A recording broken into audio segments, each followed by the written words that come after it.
তবে আওয়ামী লীগের পক্ষ থেকে ভিয়েনাতে আজকে যে প্রতিবাদ সভা হচ্ছে সুইজারল্যান্ড আওয়ামী লীগের উদ্যোগে সুইজারল্যান্ড আওয়ামী লীগ, আচ্ছা ঠিক আছে, আচ্ছা ঠিক আছে, আমি আবার শুরু। হ্যাঁ, মানবাধিকার কমিশনের সদর দপ্তরের সামনে ব্রোকেন চেয়ারের নিচে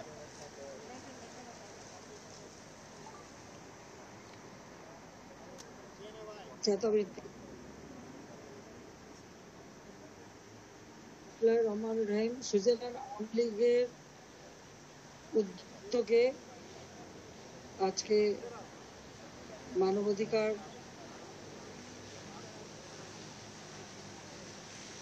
লঙ্ঘন করে বাংলাদেশের যে ক্ষমতাধর অবৈধভাবে সংবিধান লঙ্ঘন করে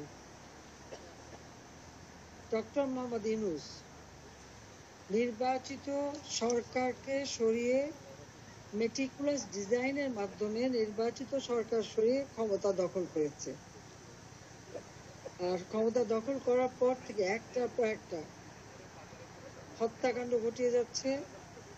গণতন্ত্র হত্যা করেছে, গণতন্ত্র বাংলাদেশে নাই, আইনের শাসন নাই, মানুষের কোনো মৌলিক অধিকারই রক্ষা করা হচ্ছে না। অত্যন্ত দুর্ভাগ্যের বিষয়। আজকের বাংলাদেশ, গোটা বাংলাদেশই সেই মব সন্ত্রাসীদের কবলে, অর্থাৎ ইউনূস বাহিনী দ্বারা নির্যাতিত, নিপীড়িত, শোষিত, বঞ্চিত। বাংলাদেশটা আজকে জঙ্গিদের হাতে চলে গেছে। আর তার নেতৃত্বে আছে ডক্টর মোহাম্মদ ইউনূস। তার ক্ষমতা দখলের জন্য সে যে মেটিকুলাস ডিজাইন করেছিল